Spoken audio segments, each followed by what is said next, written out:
when you look around the world, you really start thinking, who's the enemy here? What is actually happening here?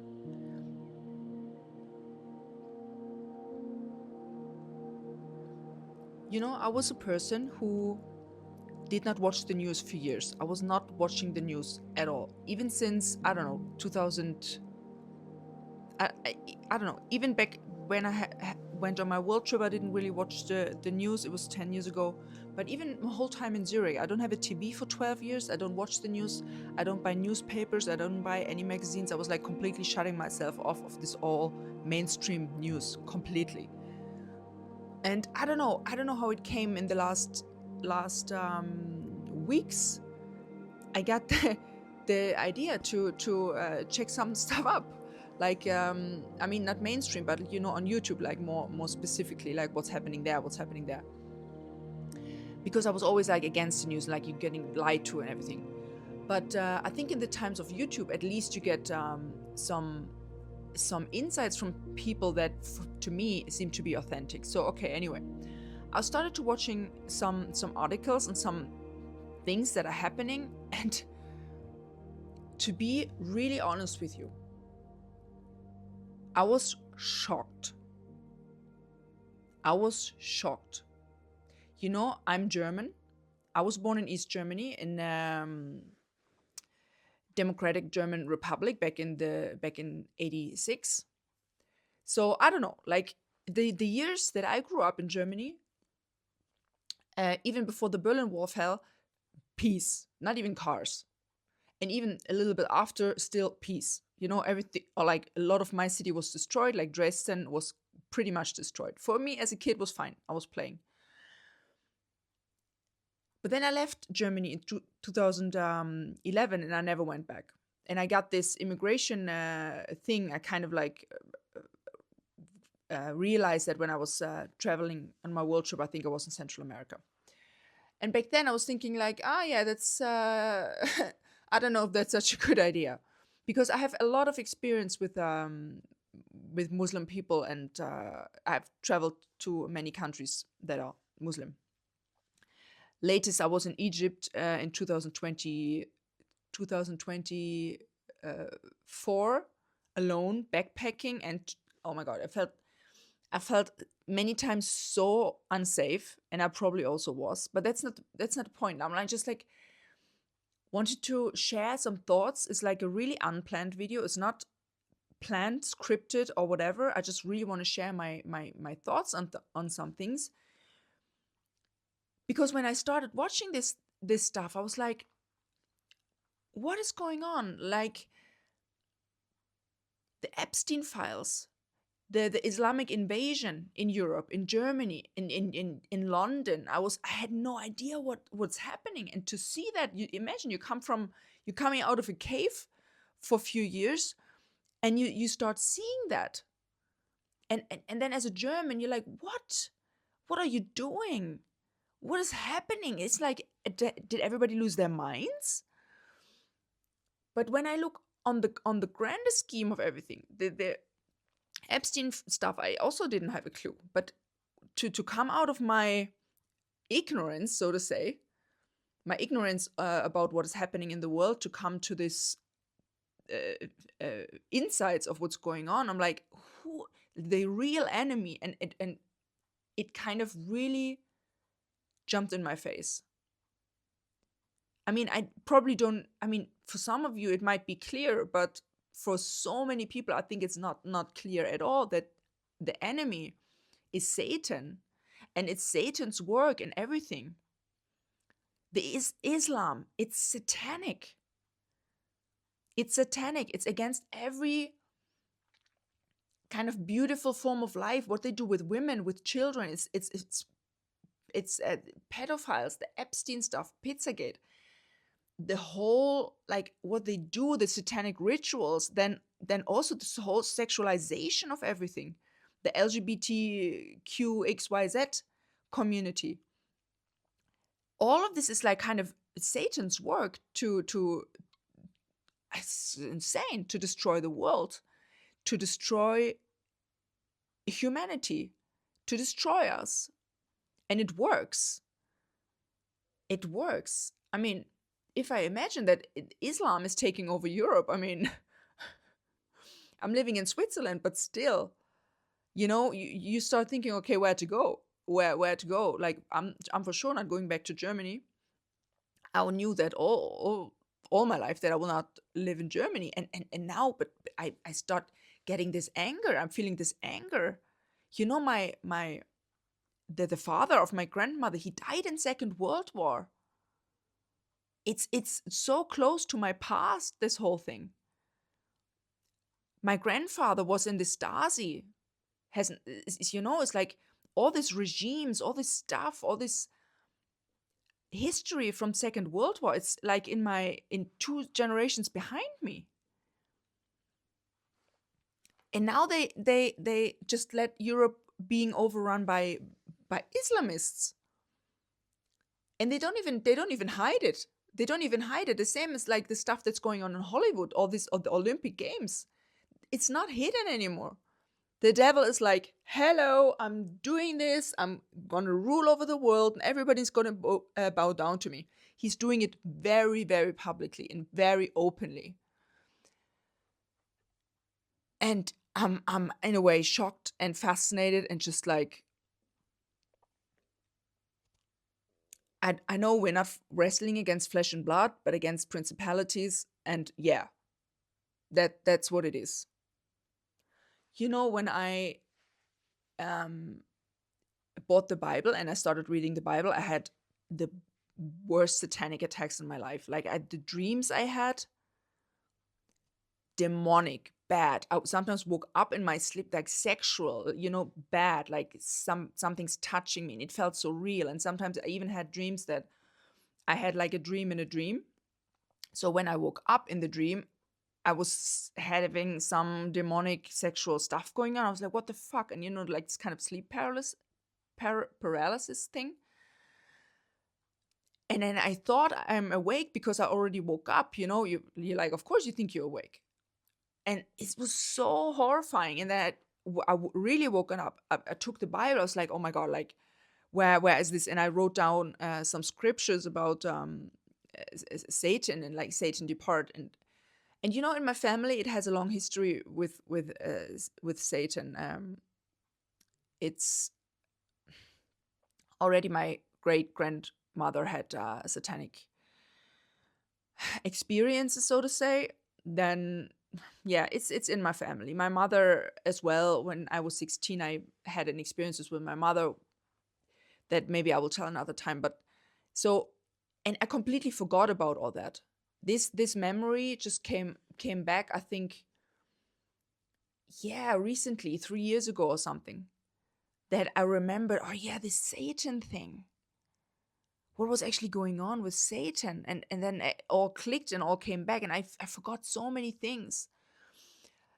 But also in the history of my family has a history with rape and sexual abuse.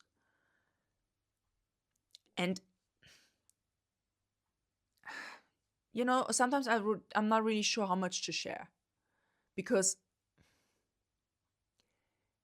I want to share, I want to be honest, and I want to tell these things because I think it's important to share our history, to also, I don't want to hide things, I want to, because when we hide, it means it's something wrong or something we have to hide. And I think that's not the case. It's just sometimes I'm thinking about, out of self-respect or out of respect for the people who were involved, I'm like, how to say it, But so even though I experienced sexual abuse myself when I was 13, I believe that I was not raped when I was younger. I believe, I'm not sure, because there's so many blackouts, so many years missing in my life's memory that I don't know. And there are some symptoms and some signs, but I think I wasn't. But what I wanted to say is that trauma travels through families. And I was, since in my own trauma journey, I was researching a lot, and I was reading books about trauma. And of course, when you go through it, you know, it's like you have been through some stuff and you read about it and you're like, that's it. That was the whole my whole life was the case. So it travels through family. So even things that you haven't experienced yourself, it goes further. You know, the violence, some dark and demonic influence also is there are generational curses. There are demons that get passed on. There are thousands of demons of perversion, demons of homosexuality, demons of lust, everything. And they had a heavy influence on my life very early on, that led me on a really, really dark path and on a really bad, dark path away from light completely. So I know what I'm talking about when I use the word Satan, and I believe that the whole LGBTQ thing, I believe that the people are traumatized from something, and this is why they look for comfort in this community thing. I know people who are trans people in my family, and I know that trauma is the cause because I was the same. I had a similar environment than they did. And I remember one of the symptoms that I had in my past, that I hated myself, I hated my female body, I hated everything feminine, I hated everything, I hated other women, I hated it. Sometimes I was standing in front of my mirror and just shouting at myself, screaming at myself. I mean, basically, at the end of the day, it was probably not even me, it was the demon inside of me. But that's what I did. I shouted in the reflection, and the fights that I had with my mother, this hatred towards femininity that she put towards me, with all the body shaming, with the comments, with it's anti-woman, the hate of Satan.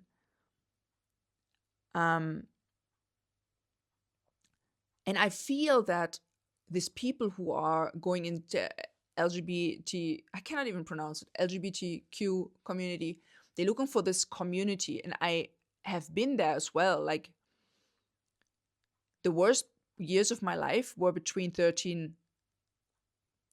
The worst years of my life were when I was 13 to 18. Then I moved out. But then, of course, the trauma is not over. You don't even know what's happening or what happened. I was 18 and I got diagnosed with complex PTSD when I was 38. So, and I just got diagnosed because I was digging and searching. Otherwise, nobody has a clue about trauma. Everybody thinks it's like, yeah, you have an accident or you're coming out of war or whatever. It's not that. You can have bad trauma from family stuff. Like, it does not have to be necessarily physical violence. For me personally, the emotional violence was way deeper, way worse. The destruction of your self-worth that narcissistic abuse does, way worse. Physical, you can kind of you react with anger, you have coming into a physical fight, and then at some point it's over and you feel humiliated, of course, and of course you feel attacked and unsafe and everything, all that. But the emotional, the narcissistic abuse that targets your self-worth, I think, is the worst of the worst.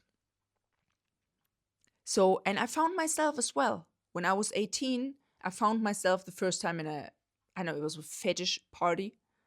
It was called Nasty Love Club. And to be really honest with you, I felt very comfortable there. I remember, as it was yesterday, there was like the toilet, and there was this gay guy, and I was in the toilet completely drunk, of course. And there was this gay guy, he didn't feel well or whatever, and he was in the toilet cabin, and I was going there like, oh, are you okay, and blah blah, and he's like, yeah, whatever. And we had like a really nice talk for, I don't know, an hour or something in the toilet, and I was sitting on the ground. It was dirty and disgusting, but I felt seen and heard, and um the other person was as broken as me, apparently. So good place for me. Good place for me. I went to this kind of parties many times after because I felt like it felt like home. The people were crazy. When you're broken inside, you kind of feel other people are broken as well. That's also why I hang out with drug addicts so much, so much. I didn't take drugs myself until very late in my life. I didn't even smoke weed. I didn't even smoke weed. I didn't take crystal meth, ecstasy, nothing. I didn't do anything until I think the first time when I was 30. So I skipped all that. Thank God. Thanks God. I can still thank God every day for that, because if I would have gone on that path, it probably completely destroyed me. So I understand this feeling of community, and people who feel broken, they want to be around people who are also broken. And of course, drug addicts, homosexuals, like fetish people, crazy people. I never felt comfortable with academics or people who had like a normal house or a normal upbringing. Never. I could not deal with them. I felt so, they don't understand me. They don't get it. They have a normal life. They had it nice. What do they know about pain, and what do they know about abuse? And you cannot even talk to them about anything. At least with a drug addict, you can share some stories about your own brokenness, and you feel kind of some comfort. So I understand people going in this community, and I also understand their intense fight for their rights, because they feel so in their community and in their bubble, that finally somebody understands them. And then of course the church, Christianity, they don't understand it. I've thought the same way. This is why I didn't like open my heart to Jesus for 40 years almost, because I would never imagine that opening my heart to Jesus is not the same than going to this fake people into church. Sorry, but I hope that I think there are nice churches out there, but I haven't found them yet. So I felt deeply judged by normal people, let alone from church people. There was no way I would imagine to come there. I'm like, yeah, hello, I was just at a fetish party yesterday. Would you like to have a little prayer with me? There was no way. And I also think many of these people in the churches are judging and are really not getting it. This is like such a shame, because it strengthens the whole, I don't know, woke LGBT thing. And now they all come together with Free Palestine and like being pro-Islam. And I'm like, what? Oh my God, this is all deeply disturbing and deeply shocking. And at the root of so many struggles the humans have is trauma, guys. I've coached so many people that have been traumatized. They didn't even know it. I didn't even know it, that I was traumatized. It just felt like, we have saying in German, it felt like tomatoes from eyes a few years ago when I learned about it. And it just randomly, also the topic of narcissism. I had no idea. Just my ex-boyfriend brought me to the clue that my mother had narcissistic traits. And I was like, this is shocking. It's shocking. It changes your worldview completely. And when you are on a path of what you think it's true, let's say the spiritual path or the LGBTQ path or the, I don't know, Free Palestine path or whatever, you have your truth set, and you're like, no, this is it. And I don't let anybody touch that, anybody hurt that. They all don't understand me. People are deeply hurt inside. People are deeply hurt inside. I coach many people, and also the people I met in all these ayahuasca retreats. For me, ayahuasca was the last resort, the last straw to hold on to life. I was like, if that does not help, I don't know. So many people who turn to ayahuasca are on such a stage. And when you talk to them and they get really vulnerable, big guys, small girls, whoever, it doesn't matter. This, when there was a pain in your heart when you were a little kid, it doesn't matter how strong you are. You can have the most, to the outside, the most beautiful, amazing life. Like everything could be amazing. If something was so deeply hurt in yourself, especially when it was over a few years, or when it's like complex trauma, when complex things come into play, like family dynamics or physical abuse and maybe drug abuse, you have been bullied, then it creates addictions. It's very, very complex, all these things. And people break down. And usually what it boils down to is that they have been hurt in the past. They have been hurt as a child. And they felt alone as a child. They felt unsafe. They felt, I can turn to nowhere. Like I felt. I had nowhere to go. Like nowhere. Nowhere. You know? This this powerlessness. And these are physical feelings. This is what people don't understand. Like trauma, even if you understand it cognitively, it's physical feelings that. And for that, I'm so thankful for the psychedelic experiences that I had in the last years, that it brought up this conscious, unconscious feelings. But you have to be also be strong enough to handle that. You cannot just like bam on, yeah, I'm healing my trauma now. No, it's like you have to be really prepared. It's tough as hell. The stuff that comes up, when your survival mode quiets down, and the things that come up that were buried all the time, it's like I have seen people breaking down, and and sometimes it's too much. They say, whatever, I'm just stopping it. It's why people stop therapy for many times, because it's just too much.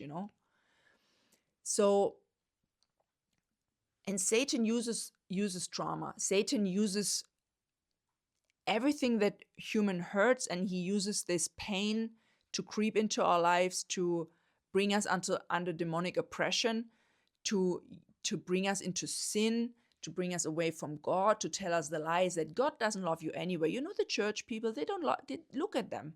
They're like against you. They're against everything that has something to do with liberty. And I was thinking like that. Like, I'm a woman. I don't let anybody tell me what to do with my body.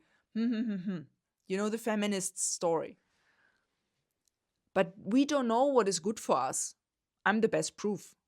I did what I thought I wanted to do, or I did what I wanted to do, but where did it bring me? In the darkest pit. So, I don't know. This whole state of the world, it's shocking. It's shocking, and I believe this all belongs together. The whole Hollywood, Epstein, LGBTQ, Free Palestine. I see Satan's fingerprints everywhere. I see Satan's fingerprints everywhere. To marry 9-year-old girls, to have a gay kindergarten now, and to have like books for children where you teach them about transgender, whatever. I'm like, this is perverted. This is perverted. And not the people are to blame, the people who are in this community, and even the Muslims or Islamists. The humans are not the problem. Satan is the problem. The demonic is the problem. This is the issue, and not the humans themselves. I mean, if I would see myself, let's say 10 years ago, the most of you would probably think like, okay, she's evil. But apparently it was not me. It was demonic influences in the trauma that I had that created this persona, so to say. And when you're free from that, you finally see that this was not me all the time. And many people convert from Islam. Many people convert from homosexuality. So it's not the people, it's Satan. And for me, one of the first steps that I'm doing is to open my mouth about it, because all these last months when I was planning on sharing my thoughts about Satan, I had insane demonic oppression. I was starting to eat a lot again, like a little kind of addiction that I had, like some kind of eating. How to say, like, I did not have a relaxed relationship to food. Let's say like this. So I started eating heavily. I didn't want to leave my bed. I felt like depressed out of a sudden. I'm like, well, I wanted to make YouTube videos. I wanted to share all this stuff that I learned about Satan and about everything, because it's also in my past so much with my family, and was the source of so much pain and suffering in my family, to the extent that nobody has any contact with anybody anymore. With my family, with my grandma, they're all divided, and just, nobody speaks to anybody. But I don't know, for me, the anger arises again, and I'm like, yeah, I'm going to use this damn anger now to open my phone and to start a YouTube video. Out of the blue, because when I think too much about it, then I don't do it, because then I think I'm not sure. I did not have a deliverance yet, but I mean, I had, but not in the new way with like a real pastor and this kind of stuff. But I'm thinking about it, because demons are clever. They're very clever. And when they know they have seen and they have been spotted, then they hide. They act like they're not there anymore.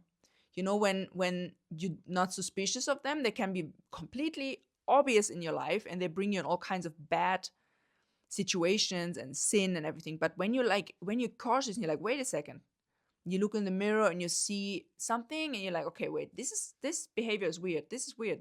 When you start watching yourself, all of a sudden it gets really quiet, and this is very suspicious for me. When I don't really feel the demons, I'm like, this is a little bit suspicious here. But I feel that the postponing of these videos was also a lot of their work. The postponing, like, tomorrow I cannot, where am I? No, and also maybe a bit of fear, like, because I've been through so much demonic oppression in my life, it can be really intense. So I'm like, I don't know, but I just watched some stuff, and the anger that arose was just like, I'm gonna record now. No, you come to this point where you've like, I don't care anymore. Like, I'm doing this for God. I'm doing this for Jesus.